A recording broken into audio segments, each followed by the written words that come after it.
오늘도 복된 하나님의 말씀은 사도행전 22장 1절부터 30절까지입니다. 바울이 유대인들을 앞에서 자신을 변호하는 내용이 기록이 되어 있죠. 바울이 히브리 방언으로 이야기를 시작을 하니까 사람들이 매우 조용해졌어요. 이 사람 진짜 유대인 맞네? 아마 그런 느낌을 강하게 받았겠죠. 바울은 자기가 부활하신 예수님을 만난 이야기를 시작을 해요.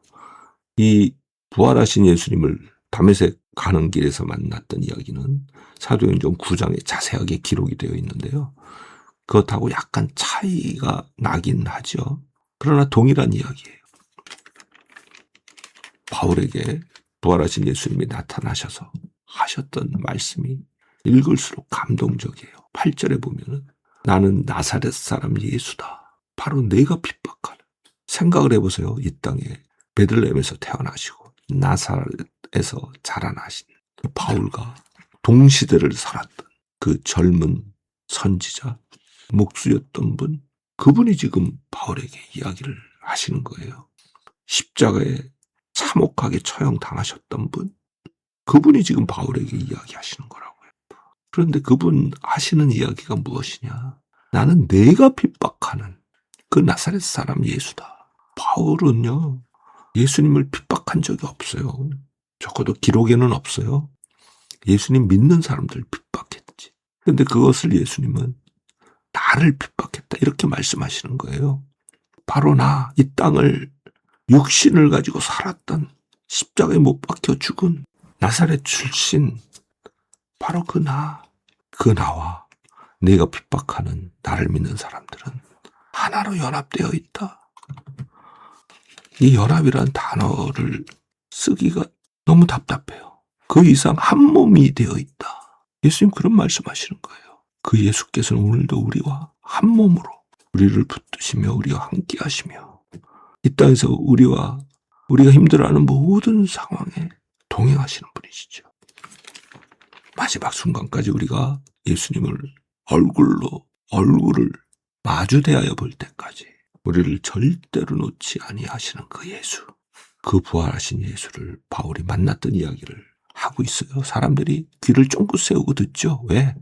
유대인들은요, 이런 환상 같은 것, 꿈 같은 것, 이런 거를 무시하지 않았던 사람들이에요. 근데 바울이 구체적인 예수님 만난 체험을 하고 눈이 멀었던 이야기를 하고 또 아나니아라는 사람이 와서 이야기할 때 갑자기 눈이 다시 보이는 이야기를 하고, 그러니까 바울의 이야기에 이제 신뢰가 생기기 시작했던 거예요. 그런데 이들이 주의를 집중해서 바울의 말을 듣다가 분노가 한순간에 폭발하는 사건이 벌어지죠. 21절에 보면은 하나님께서 자기에게 이렇게 말씀하셨다고 바울이 이야기하죠. 가라. 내가 너를 멀리 이방인들에게 보내겠노라. 당시 유대인들은요, 이방인들에 대한 엄청난 스트레스, 증오, 이런 거를 품고 살았어요.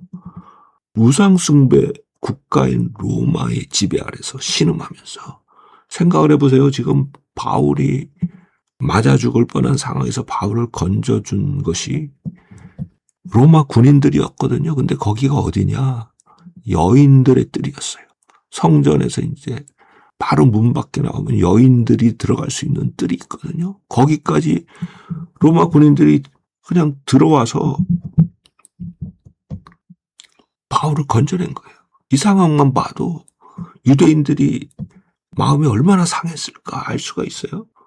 그런 유대인들이 이제 하나님께서 바울을 이방인들에게 보냈다고 그런 이야기를 하니까 폭발을 해버린 거예요. 유대인들의, 이방인들에 대한 악감정, 그게 한 덩어리로 모여서 폭발을 해버려서 난리가 났죠. 죽여버려라. 22절에 그렇게 그들이 외치죠.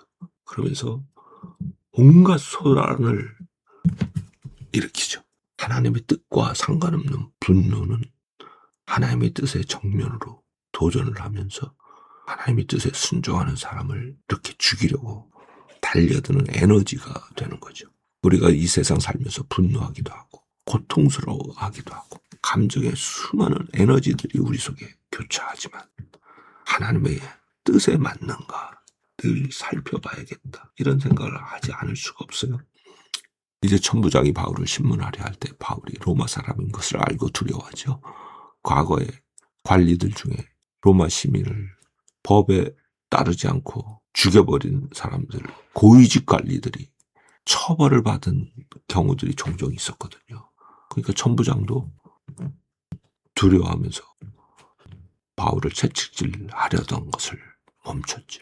이 세상 살아갈 때 때로 하나님께서 우리에게 주셨던 것들이 우리를 보호하시는 수단이 되기도 하는 상황, 여기서 우리가 읽을 수 있어요.